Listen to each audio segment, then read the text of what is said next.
حالم از قلم نمرہ احمد باب ہشتم ہم قیدی وقت کے۔ اس نے خواب میں دیکھا وہ ایک چھوٹے کمرے میں مراد کے سامنے کھڑی ہے۔ آتشدان میں لکڑیوں کے چٹکنے کی آوازیں سنائی دے رہی ہیں۔ دروازے پر سپاہی آواز لگا رہے ہیں کہ وہ محل سے آئے ہیں، مراد حاضر ہو۔ تالیہ قوم کا رہبر قوم کا باپ ہوتا ہے، اس کو قربانی دینی پڑتی ہے۔ یہ میری قربانی کا وقت ہے، وہ مجھے لینے آئے ہیں، مگر تم سے میں اتنا چاہتا ہوں تالیہ کہ تم میرا ایک حکم مان لو، مراد سنجیدگی سے کہہ رہا ہے۔ تالیہ کی آنکھیں بھیگنے لگتی ہیں مگر وہ اسبات میں سر ہلاتی ہے۔ جی باپا، میں کیا کروں؟ مجھے بتائیے باپا۔ یہ قربانی تمہیں البور سونگائی کے لوگوں کے لیے دینی ہوگی تالیہ، اور اپنے باپا کی اٹھی گردن اور وقار کے لیے دو گی نا؟ آنسو اس کی آنکھوں سے پھسل رہے ہیں۔ وہ ہاں میں گردن ہلاتی ہے۔ میں یہ چاہتا ہوں تالیہ کہ تم، وہ اس کے ہاتھ تھامے اس کی آنکھوں کو دیکھ کر کہتا ہے، تم ان تمام باتوں کو اپنے اندر راز کی طرح دفن کرو جو تم نے مجھ سے بمپورو کے متعلق سنی تھیں۔ آنسو تالیہ کی آنکھ میں ٹھہر جاتا ہے۔ وہ کیوں باپا؟ کیونکہ بمپورو کا باب آج سے بند ہو رہا ہے۔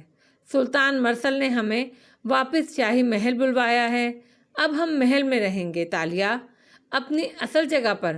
تالیہ ایک دم اپنے ہاتھ اس کے ہاتھوں سے کھینچتی ہے۔ اور شکار بازوں کا کیا ہوگا؟ ان کو شہزادی کے سپاہی گرفتار کر رہے ہیں، مگر ہمیں کوئی گرفتار نہیں کرے گا۔ یہ دستک دینے والے ہمیں محل لے جانے کے لیے آئے ہیں، گرفتار کرنے نہیں۔ وہ بے یقینی سے اس کو دیکھتی ہے۔ مگر باپا، شہزادی کے سپاہیوں کو کیسے معلوم ہوا کہ کون شکار باز ہے کون نہیں؟ کس نے بتایا بمپورو کے لوگوں کے نام انہیں؟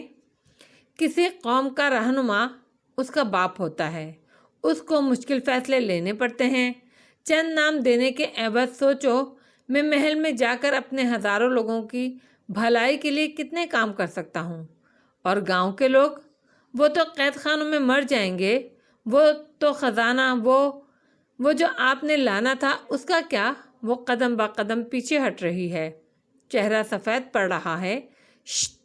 اس کا ذکر اپنے سینے میں دفن کر دو اور میرے ساتھ محل چلنے کی تیاری کرو۔ خزانہ ہمارا ہے اور ہمارا ہی رہے گا۔ دستک اب مسلسل ہو رہی ہے۔ مراد حاضر ہو، بار بار پکارا جا رہا ہے۔ مراد اٹھ کر کھڑا ہوتا ہے۔ میں ابھی ان کے ساتھ محل جا رہا ہوں، سلطان کی خدمت میں پیش ہونے۔ تم دروازہ بند کر لو اور باہر مت نکلنا، اچھا؟ وہ پیار سے اس کے سر کو تھپکتا ہے مگر وہ ایک دم سر جھٹک دیتی ہے۔ مراد اصل لیے بنا باہر کی طرف بڑھ جاتا ہے۔ تالیہ کھڑکی میں جا کھڑی ہوتی ہے۔ مراد اسے باہر نکلتا ہوا دکھائی دیتا ہے۔ سپاہی اس کی تعظیم پیش کرتے ہیں اور بھگی کی طرف لے جاتے ہیں۔ تالیہ آس پاس دیکھتی ہے۔ قریب میں بہت سے مکان قطاروں میں بنے نظر آ رہے ہیں۔ سپاہی ان کے دروازے توڑ توڑ کر اندر سے لوگوں کو نکال رہے ہیں۔ عورتیں ان کے پیر پڑ رہی ہیں، بچے رو رہے ہیں، مگر وہ ان کے مردوں کو گھسیٹ کر گھوڑا گاڑیوں میں ڈال رہے ہیں۔ تالیہ کی آنکھیں بے بسی سے گلابی پڑنے لگتی ہیں۔ وہ ایک دم بھاگ کر الماری کے پٹ کھولتی ہے، اندر چھپی بوتل نکالتی ہے اور بلند کر کے دیکھتی ہے۔ بوتل کے پیندے میں چابی کے دونوں ٹکڑے بیٹھے ہیں۔ اسے معلوم ہے آگے کیا کرنا ہے۔ یہ مشروب پیے بغیر وہ چابی تک نہیں پہنچ سکتی۔ وہ کارک کھینچ کر بوتل لبوں سے لگاتی ہے، مشروب اپنے اندر انڈیل لیتی ہے۔ گھونٹ بگھونٹ مشروب اس کے خون میں شامل ہو جاتا ہے، یہاں تک کہ چابی کے دونوں ٹکڑے اس کے لبوں سے آ ٹکراتے ہیں۔ وہ ان کو ہتھیلی پر نکال لیتی ہے اور ڈلی کو سوراخ میں ڈالتی ہے۔ ہلکے سے کلک کے ساتھ چابی جڑ جاتی ہے۔ چند لمحے کو وہ چمکتی ہے، پھر ٹھنڈی پڑ جاتی ہے۔ تالیہ زنجیر میں پروئی چابی کو کلائی میں پہن لیتی ہے اور یہیں خواب ٹوٹ جاتا ہے۔ کیا تالیہ؟ یہ کیا کہہ رہا تھا؟ ایڈم جھنجھلا کر اس کے پاس آیا۔ شہزادی کی سواری جا چکی ہے اور اس بوڑھے سے بات کرنے کے بعد تالیہ بے خودی سی بازار میں چلتی پھرتی ہے۔ تم یہیں رکو، میرا انتظار کرو، کہہ کر اس نے زیور کی پوٹلی ایڈم کی طرف بڑھائی۔ مگر میں کیسے؟ حکم مانو ایڈم۔ مگر مجھے بتائیے تو صحیح، اس آدمی نے کیا کہا؟ وہ ٹھہری، اس کی طرف گھومی، اس کی آنکھیں عجیب ہو رہی تھیں۔ اس نے مجھے بتایا ہے کہ یہ شہزادی یان سوفو تھی۔ تو یہ شہزادی تاشا نہیں تھی؟ شہزادی تاشا کوئی نہیں ہے ایڈم، شہزادی تاشا کوئی نہیں ہے۔ ایڈم نے مشکوک نظروں سے اسے دیکھا۔ مگر میں نے خود کتابوں میں اس کا ذکر پڑھا ہے تالیہ۔ تالیہ کی آنکھیں بھیگ گئیں۔ وہ میں ہوں۔ ایڈم کا منہ کھل گیا۔ چند لمحوں کو دونوں خاموش کھڑے رہے۔ خیر، آپ کا قصور نہیں ہے۔ شہزادی کی سواری دیکھ کر میں بھی چند لمحے کے لیے خود کو شاہی منظرنامے کا حصہ سمجھنے لگا تھا، مگر اب وہ جا چکی ہے۔ آپ واپس آ جائیں۔ ساتھ ہی تالیہ کے چہرے کے سامنے ہاتھ لہرایا۔ یہ کتنی انگلیاں ہیں؟ آپ بتا سکتی ہیں؟ مگر وہ سن نہیں رہی تھی۔ ابھی جب میں اس بوڑھے سے بات کر کے ہٹی تو میں نے وہ خواب دوبارہ دیکھا جو جنگل میں دیکھا تھا، مگر اس دفعہ وہ مکمل تھا۔ میرے باپا کو وہ لوگ گرفتار کرنے نہیں آئے تھے، عزت سے لے جانے آئے تھے، اور ہم تاشا کی نہیں، شہزادی یان سوفو کی بات کر رہے تھے۔ میرا باپ شہزادی کے مظالم میں برابر کا شریک ہے۔ میں کسی لکڑہارے کی نہیں، بندھارا راجہ مراد کی بیٹی ہوں۔ ایڈم بالکل چل کھڑا رہا، ہکا بکا۔ اسی لیے تم یہاں رکو۔ جس گھر سے ہم نے کپڑے چرائے تھے اس کے عقب میں میرا انتظار کرو۔ میں رات کو تم سے ملنے آؤں گی۔ ابھی مجھے اپنے باپا کے پاس جانا ہے۔ وہ آگے بڑھ گئی۔ مگر حکم مانو ایڈم۔ اس کے قدم نہیں رکے تھے۔ چند ساتیں لگیں اس کو بندھارا کے محل پہنچنے میں۔ کس نام سے خبر کروں شہزادی؟ محل کا پہرے دار مؤدب انداز میں پوچھ رہا تھا۔ تالیہ اوپر دیکھ رہی تھی جہاں محل کی ایک کھڑکی میں وہ شخص کھڑا تھا۔ میرا نام تاشا بنت مراد ہے، شہزادی تاشا۔ کچھ دیر بعد سپاہیوں کی میت میں وہ اندر داخل ہو رہی تھی۔ وسیع سبزہ زار میدان، درمیان میں پتھریلی روش، آس پاس اونچے برآمدے اور ان کے اوپر مخروطی چھتیں۔ وہ محل قدیم فن تعمیر کا ایک شاہکار تھا۔ برآمدہ عبور کر کے وہ محل کے اندر آئے۔ کھلی کھڑکیوں کے باعث راہداریوں میں مناسب روشنی تھی، مگر باہر کی نسبت قدرے اندھیرا تھا۔ سپاہی اسے ایک چھوٹے کمرے میں لے آیا جہاں طویل میز بچھی تھی اور اس کے گرد کرسیاں رکھی تھیں۔ اسے وہاں چھوڑ کر پہرے دار غائب ہو گئے۔ تالیہ نے کرسی کھینچی، مگر بیٹھی تو چونک گئی۔ کرسی کی گدی ایسی نرم جیسے وہ ہوا پر بیٹھی ہو۔ اس نے میز کی لکڑی پر ہاتھ پھیرا، ملائم اور چمکدار، اس سے تو خوشبو بھی آتی تھی۔ تالیہ نے تحیر سے نظریں گھمائی۔ بظاہر وہ ملائیشیا کے اچھے گھروں کے جیسا ایک سیٹنگ روم ہی تھا، مگر ہر شے مختلف تھی۔ پہرے داروں نے ایک دم دروازہ کھولا تو وہ چونکی۔ راجہ مراد تیز قدموں سے اندر داخل ہوا تھا۔ ایک ہاتھ کمر پر بندھا تھا اور دوسرے پہلو میں گرا ہوا تھا۔ پیروں تک آتی شاہی پوشاک، گردن میں موتیوں کی مالا، سر پر کپڑے کی ٹوپی، اس سے نکلتے لمبے لمبے بال جو کاندھوں کو چھوتے تھے۔ اس کی نظریں اوپر اٹھتی مراد کے چہرے پر آن رکیں۔ وہ دبلا پتلا چہرہ تھا، قدرے سانولا، جیسے دھوپ میں رنگ سڑ گیا ہو۔ وہ ادھیڑ عمر مگر چھریرے بدن کا توانا مرد تھا۔ آنکھیں بالکل تالیہ کے جیسی تھی، سیاہ اور گہری، مگر ان میں کچھ تھا جو تالیہ کی روشن آنکھوں میں نہ تھا۔ ایک تپش، ایک چپتا ہوا تاثر، جیسے ان آنکھوں کے ذریعے مراد دوسروں کے اندر تک اتر جاتا ہو۔ انہی آنکھوں سے وہ تالیہ کو دیکھ رہا تھا۔ اس کا دل زور سے دھڑکا۔ باپا لب پھڑپھڑائے۔ عجیب میکانکی سا انداز تھا۔ خون کے رشتے کی کشش، جذبات، کچھ بھی محسوس نہیں ہوا۔ یہ وہ مراد نہیں تھا جس کو میں خوابوں میں دیکھتی تھی، غریبوں کے لیے لڑنے والا ایک ہیرو جس کے لوگوں کے لیے خزانہ ڈھونڈنے نکلی تھی وہ۔ یہ تو کوئی اور تھا۔ اس شخص کے ساتھ تو طاقت اور دولت کے جن یوں چپکے تھے کہ ان سے ڈر لگتا تھا۔ ملعون آصف زدہ سے، میں تالیہ ہوں، اس نے پھر پکارا۔ وہ خاموشی سے آنکھیں چھوٹی کیے اسے گھورے گیا۔ 5 روز پہلے میں چابی لے کر چلی گئی تھی اور ایک دوسری دنیا میں کئی سال گزارنے کے بعد 5 روز پہلے واپس آئی ہوں۔ یہ 5 دن میں نے سلطنت ملاکا کے جنگلوں میں بھٹکتے گزارے۔ بدقت یہاں پہنچی تو معلوم ہوا آپ بندھارا بن چکے ہیں، اور سوگواریہ سے مسکراتے ہوئے کہہ رہی تھی، ایک دم مراد اس پر جھپٹا، اس کی گردن زور سے دبوچی۔ تالیہ کا سانس لمحے بھر کو بند ہوا۔ اسے لگا وہ اسے مار دے گا، مگر تالیہ نے ایک جھٹکے سے اس کو موڑا، اس کے بال ہٹائے اور گردن کی پشت دیکھی۔ وقت کی مہر۔ پھر گہری سانس لی، گرفت ڈھیلی کی اور اسے سیدھا کیا۔ تالیہ، وہ ایک قدم پیچھے ہٹ گیا تو اس نے رکی ہوئی سانس بحال کی۔ چند لمحے خاموشی میں گزرے۔ کتنے سال؟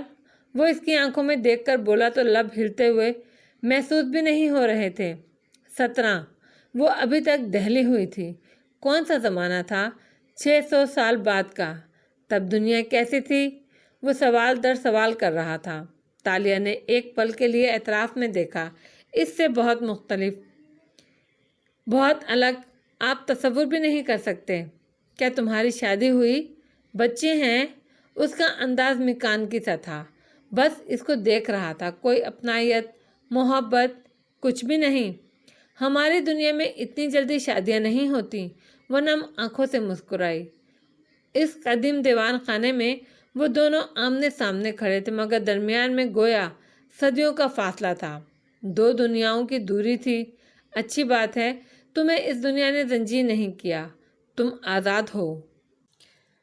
ان الفاظ میں کوئی سرد پن سا تھا جو تالیہ مراد کو اپنی ریڑھ کی ہڈی میں سے گزرتا ہوا محسوس ہوا۔ وہ پھیکا سا مسکرائی۔ بے شک میں آزاد ہوں، مگر مجھے وہ چابی واپس جانے کے لیے۔ تم نے اپنا نام غلط کیوں بتایا؟ کیوں؟ وہ اس کو نہیں سن رہا تھا۔ کوئی یقین نہیں کرتا کہ میں تالیہ ہی ہوں۔ 5 دن میں اتنی بڑی کیسے ہو گئی؟ اس لیے میں نے خود کو تاشا کہلوایا۔ اور تاشا کون ہے؟ میری تو کوئی دوسری بیٹی نہیں تھی۔ تاشا اس دنیا میں میرا نام تھا۔ مجھے وہاں سب یہی کہہ کر پکارتے تھے، جو منہ میں آیا بولے گئی۔ اور کیا تمہیں خزانہ ملا؟ تالیہ نے نفی میں دائیں بائیں گردن ہلائی۔ نہیں۔ اچھی بات ہے، کیونکہ میں نے بھی خزانے کا خیال دل سے نکال دیا ہے۔ وہ سپاٹ تھا، بالکل سپاٹ۔ باپا، میں چاہ رہی تھی مجھے وہ چابی۔ میں خادم اعلیٰ کو حکم دے رہا ہوں، تمہارے لیے خوابگاہ اور شاہی لباس تیار کر دے گا۔ تم آرام سے رہو، خوب کھاؤ پیو۔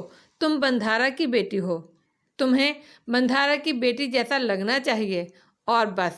راجہ مراد انہی تیز قدموں سے باہر نکل گیا جن سے وہ آیا تھا۔ دروازے پہرہ داروں نے کھولے اور اس کے جانے کے بعد بند بھی کر دیے۔ وہ ہکا بکا کھڑی رہ گئی۔ ایک ایسا سکوت اور خاموشی جیسے وہ کسی سونے سے بنی قبر میں ہو۔ ایک دم وہ بھاگ کر کھڑکی کی طرف لپکی اور پردہ ہٹایا۔ نیچے محل کے سبزہ زار پر پہرہ داروں اور ملازموں کی چہل پہل دکھائی دے رہی تھی۔ حالم آنکھوں نے فوراً سے عقابی انداز میں اس سارے احاطے کا جائزہ لیا۔ محل کے گیٹ کس طرف ہیں؟ پہرے دار کتنے ہیں؟ کہاں ہیں؟ فرار کے کتنے راستے ہیں؟ ممکنہ ہتھیار، سیکیورٹی جھول۔ کیا میں ایک قید سے نکل کر دوسری میں آ گئی ہوں؟ ذہن میں کوئی بار بار پوچھ رہا تھا۔ بازار کی گلی کے دونوں اطراف دکانوں پر گاہکوں کا رش لگا تھا۔ ایڈم زیور کی پوٹلی لباس میں چھپائے لوگوں کے درمیان آگے بڑھتا جا رہا تھا، ادھر ادھر دیکھتا، چوکنا اور محتاط۔ لٹو کی شکل والا ہیٹ سر پہ پہن رکھا تھا، سو چہرہ مکمل طور پر واضح نہیں تھا۔ چند موڑ مڑے تو ایک دکان کا دروازہ کھلا نظر آیا۔ ایڈم کے قدم اسی جانب اٹھ گئے۔ وہ بڑا سا ہال تھا، جگہ جگہ مشعل روشن تھی، دور دور تک میزیں بچھی نظر آ رہی تھیں جن پر بیٹھے لوگ بے فکری سے باتوں میں مصروف قہوہ پی رہے تھے اور کھانے کھا رہے تھے۔ ایڈم کی اٹکی سانس بحال ہوئی۔ یہ کوئی سرائے تھی یا شاید قہوہ خانہ؟ اس نے کندھوں کو اکڑایا اور اندر داخل ہو گیا۔ آگے ایک آدمی چل رہا تھا، ایڈم کے حلیے جیسا حلیہ بنائے۔ وہ کاندھے پر ایک تھیلا اٹھائے ہوئے تھا۔ ایڈم نے دیکھا کہ اس نے تھیلا ایک میز پر دھرا اور کرسی کھینچ کر بیٹھا، پھر چٹکی بجائی اور اندرونی دروازے سے نکلتے لڑکے کو دیکھ کر انگلی کی وی دکھائی۔ ایڈم اس کے انداز کی نقالی کرتے ایک میز تک آیا، اسی طرح بیروں کو انگلی کی وی بنا کر دکھائی۔ لڑکا اسبات میں سر ہلا کر اندر چلا گیا۔ اندر غالباً قہوہ خانے کا باورچی خانہ تھا۔ اب ایڈم نے احتیاط سے قرب و جوار میں بیٹھے افراد کا جائزہ لیا۔ لوگ ٹولیوں کی صورت بیٹھے بے فکری سے باتیں کر رہے تھے۔ کوئی ہنس رہا تھا، کوئی سنجیدگی سے کچھ سنتے ہوئے کانوں کو ہاتھ لگا رہا تھا۔ زبان وہی انجان سی تھی۔ تھوڑی دیر بعد بیرا ان دونوں کے لیے الگ الگ کھانا لے آیا۔ پہلے تھیلے والے کے سامنے تشت سجائی، پھر ایڈم کے پاس آیا اور ایک سوپ کا پیالہ اور ایک مشروب کا گلاس سامنے رکھا۔ پیالے میں دھاتی چمچ رکھا تھا جس سے ایڈم نے سوپ چکھا۔ مچھلی کا سا ذائقہ آیا مگر برا نہیں تھا۔ وہ چمچ بھر بھر کر پینے لگا۔ کنکھیوں سے اس نے دیکھا کہ تھیلے والا کسی کی آواز دینے پر پیالہ چھوڑ کر اٹھ گیا ہے۔ دور 3-4 افراد کا ایک گروہ بیٹھا تھا جو ہنس کر اونچے نعروں سے اس کو خوش آمدید کہہ رہے تھے۔ تھیلے والا ہنستا ہوا جواب دیتا باری باری ان سے ہاتھ ملانے لگا۔ شاید کوئی پرانے دوست تھے۔ ایڈم نے سوپ درمیان میں چھوڑا، تیزی سے اٹھا اور اس کی میز کے قریب سے گزرتے گزرتے اس کا تھیلا اٹھا لیا، پھر پیچھے دیکھے بنا تیزی سے باہر نکل گیا۔ اتنے رش میں کسی نے اسے نہیں دیکھا تھا۔ گلی میں جاتے ہی اس نے ایک طرف سر پر دوڑ لگا دی۔ وہ بھاگتا رہا یہاں تک کہ مکانوں والی اسی گلی میں آن پہنچا جہاں ایک مکان میں صبح انہوں نے لباس تبدیل کیا تھا۔ ایک درخت تلے رک کر گہرے گہرے سانس لیتے اس نے گردن موڑ کر دیکھا، کوئی اس کا تعاقب نہیں کر رہا تھا۔ اے اللہ، میرے اللہ تعالیٰ، ایڈم نے بے چارگی سے اوپر دیکھ کر شکوہ کیا، اس چوری کا گناہ آپ کو چائے تالیے کے سر ڈالنا ہوگا۔ انہوں نے ہی مجھے ایسے کام کرنے کی ترغیب دی ہے۔ پھر کانوں کو باری باری چھو کر استغفار پڑھا اور تھیلا کھولا۔ دن کی روشنی اتنی تھی کہ وہ بآسانی اندر جھانک سکتا تھا، اور اندر جھانک کر اسے جھٹکا لگا۔ اس میں چند سکوں کے علاوہ قلم، دوات اور کاغذوں کا ایک بنڈل رکھا ہوا تھا۔ مزید کوئی پیسے نہ تھے۔ ایڈم نے کاغذ نکال کر دیکھے، وہ ذرا سخت مادے کے بنے قدرے زردی مائل سفید تھے۔ پہلے صفحے پر چند الفاظ لکھے تھے۔ اس نے پڑھنے کی کوشش کی، بنگارا ملایو ملے گل ختمی۔ بنگارا ملایو، اس نے اچنبھے سے دہرایا۔ یہ نام اس نے کہاں سنا تھا؟ بنگارا یا گل ختمی ملائیشیا کا قومی پھول تھا، مگر یہ پھول، یہ کچھ سنا سنا لگ رہا تھا۔ اور پھر ایک جھماکے سے اسے یاد آیا، بنگارا یا ملایو تاریخ کی ایک کتاب تھی جو اسکول کے نصاب میں پڑھائی جاتی تھی۔ وہ مرسل شاہ کے عہد میں لکھی گئی تھی، ایک تاریخی داستان تھی جو شہزادی تاشا پسونا کی زندگی پر مبنی تھی۔ اس میں اس دور کے حالات کا تذکرہ بھی تھا، مگر یہ داستان ایڈم نے کبھی نہیں پڑھی تھی۔ اسکول میں اس نے آپشن میں چھوڑ دی تھی، اور شہزادی تاشا کا جتنا ذکر اسے معلوم تھا وہ 7 فالے کلاس فیلوز کی زبانی سن رکھا تھا۔ بنگارا ملایو پڑھنے کی اس نے زحمت ہی نہیں کی تھی۔ البتہ دوسری تاریخی کتب اس نے ڈھیر کی تعداد میں پڑھ رکھی تھی۔ از عبداللہ بن ابو بکر، ساتھ لکھنے والے نے اپنا نام درج کر رکھا تھا، مگر آگے تمام صفحات کورے تھے۔ ابھی اس نے کتاب تحریر کرنا شروع نہیں کی تھی تو سرائے والا آدمی کوئی لکھاری تھا یا مورخ، اور اس کو لوگ جانتے پہچانتے تھے۔ تبھی چند لمحوں میں وہ لوگوں میں گھر گیا تھا، مگر ایڈم الجھا۔ بنگارا ملایو کے مصنف کا یہ نام نہ تھا، اس کا نام کوئی اور تھا، مگر شاید اسے کچھ یاد کرنے میں غلطی ہو رہی ہو۔ خیر، اس نے تھیلا کاندھے پر چڑھا لیا۔ تھیلے کا لمبا سا اسٹریپ تھا جس کو کاندھے پر پہنو تو تھیلا پہلو میں آ گرتا تھا۔ ایڈم نے سکے جیب میں ڈالے، ہیڈ سر پر درست کی اور اب قدرے اعتماد سے ایک طرف کو چل دیا۔ صبح اس قدیم احاطے پر پھیلی تھی۔ برآمدے میں بنی طویل جیل کی سلاخوں کے ساتھ کچھ قیدی کھڑے تھے، کچھ نیچے بیٹھے تھے۔ وان فاتح بھی ایک کونے میں بیٹھا تھا۔ دو آدمی قیدیوں میں کھانا تقسیم کر رہے تھے۔ دونوں اس جیل کے پہرے دار بھی تھے۔ ایک کی بغل میں ایک تھیلا لٹکا تھا جس میں کھانے کا سامان تھا۔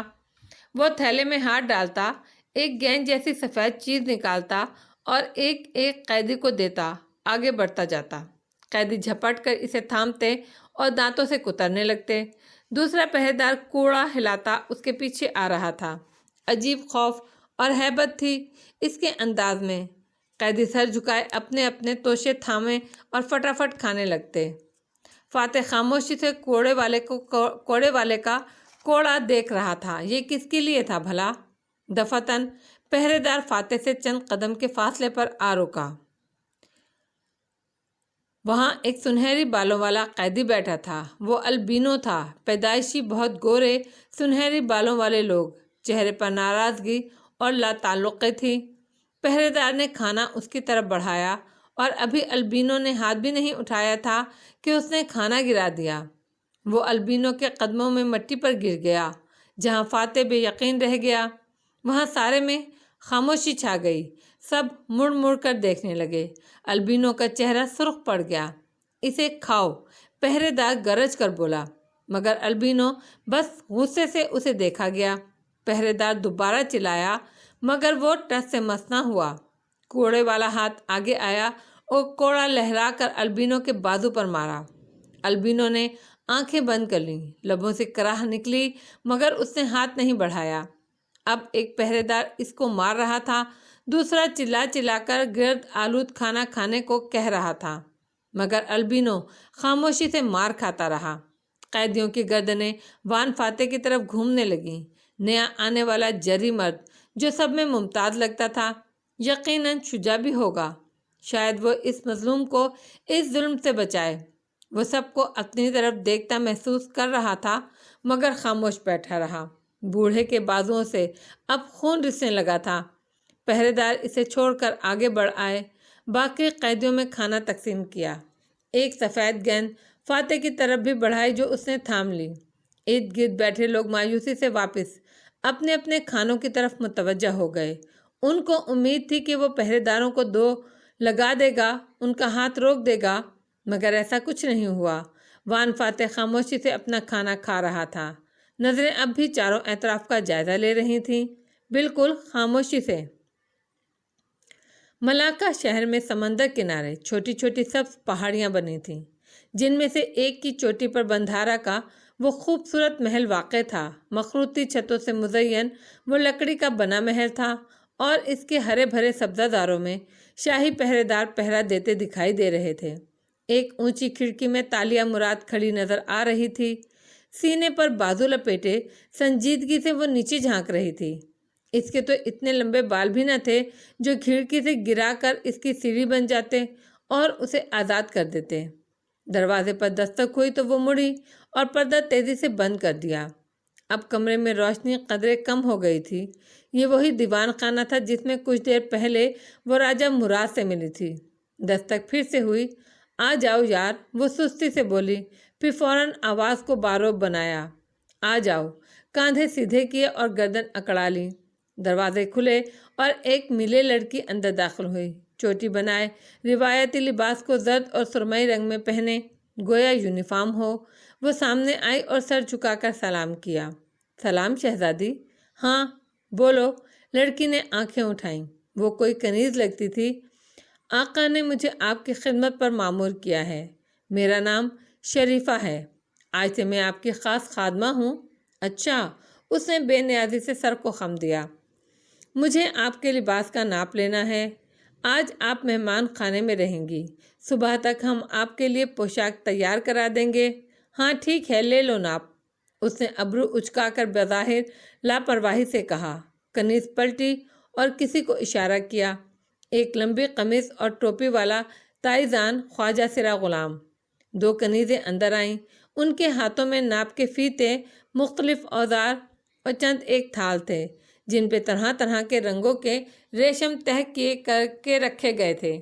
کسی میں زیورات تھے، کسی میں موتی۔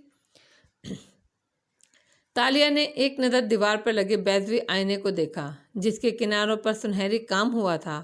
تالیہ کا عکس اس میں صاف نظر آتا تھا۔